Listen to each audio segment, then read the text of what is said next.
Point to be noted, कुछ लोग तो ये सोच रहे होते हैं कि हम लोगों ने टेंसेस सीख लिए हैं तो हमें इंग्लिश क्यों नहीं आ रही। मैं आप लोगों को यहाँ पे ये बताना चाह रही हूँ कि हम कभी भी टेंसेस सीखने के बाद अच्छी इंग्लिश नहीं बोल सकते, क्योंकि टेंसेस जो हैं वो हमें सीखने के बाद हमें इस काबिल नहीं बनाते कि हम अच्छी इंग्लिश बोल सकें। क्योंकि इंग्लिश ग्रामर में 10% रोल जो टेंसेस का होगा और 90 रोल होगा जो वो यूजेस का होगा इन इंग्लिश ग्रामर। तो हम यहाँ पर इंग्लिश ग्रामर, इंग्लिश लैंग्वेज सीखते हुए टेंसेस को भी सीखेंगे और यूजेस को भी देखेंगे कि यूजेस कौन कौन से हैं और इनको कैसे। अस्सलाम वालेकुम स्टूडेंट्स, इस वीडियो में हम बात करने जा रहे हैं ग्रामर के बारे में। व्हाट इज़ ग्रामर, और इसकी डेफिनेशन को पढ़ेंगे और इस बात को भी कवर करने की कोशिश करेंगे कि हमें ग्रामर सीखना क्यों ज़रूरी है। कि जब अगर कोई इंग्लिश लैंग्वेज सीखना चाहता है तो उसे ग्रामर की ज़रूरत पेश होती है, तो फिर उसके लिए ग्रामर सीखना ज़रूरी हो जाता है। और इसीलिए हम ग्रामर के बगैर इंग्लिश कभी भी नहीं सीख सकते।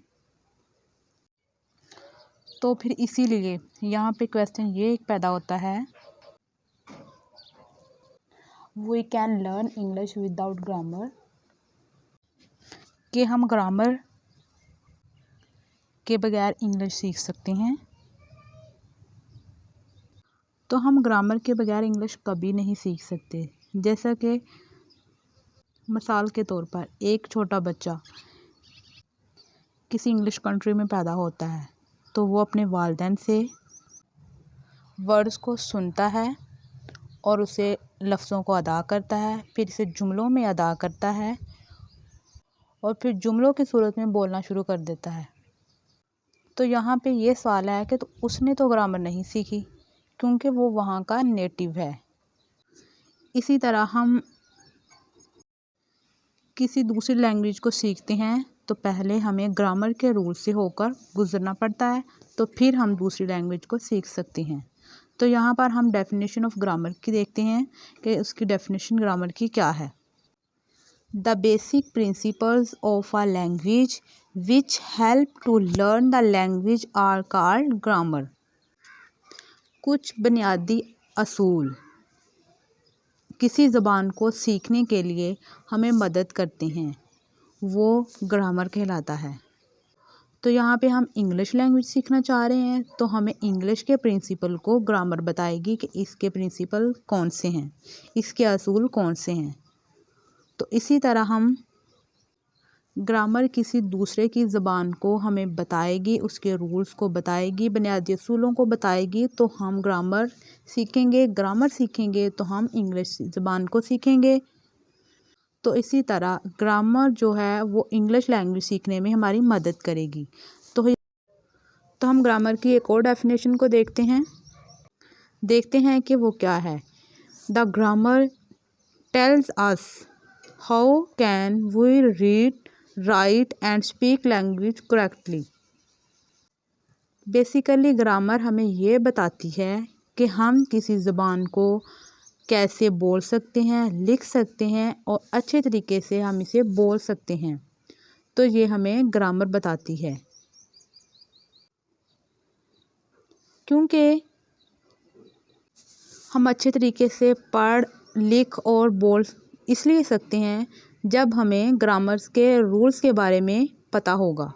तो ग्रामर हमें पहले अपने रूल सिखाती है, फिर हमें अच्छे तरीके से लिखना, पढ़ना और बोलना सिखाती है, तो फिर हम जाकर इंग्लिश लैंग्वेज सीखने के काबिल हो सकते हैं।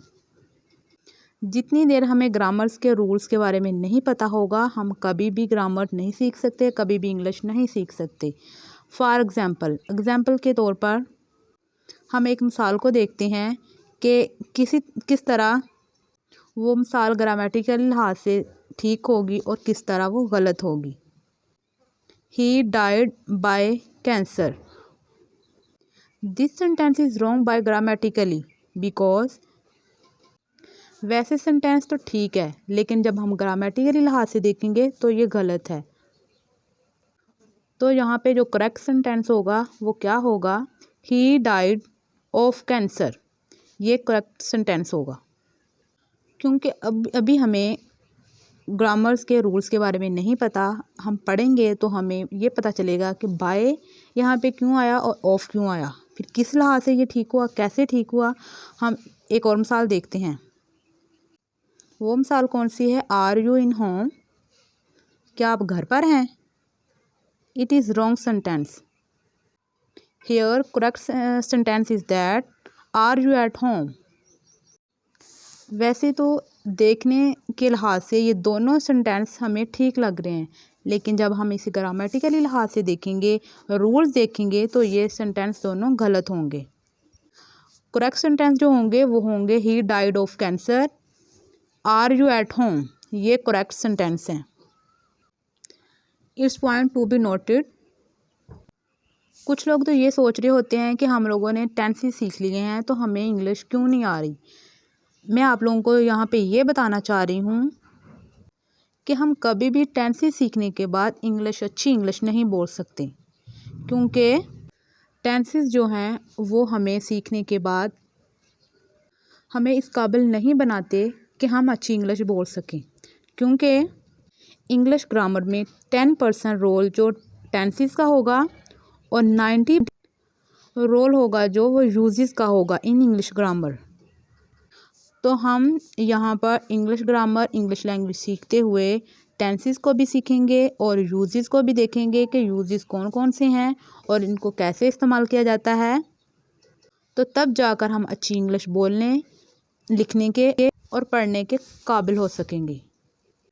तो आज की वीडियो में बस इतना ही। See you again with next video with new content. Till then, take care. Bye bye. अपना बहुत सारा ख्याल रखिएगा और मुझे अपनी दुआओं में याद रखिएगा।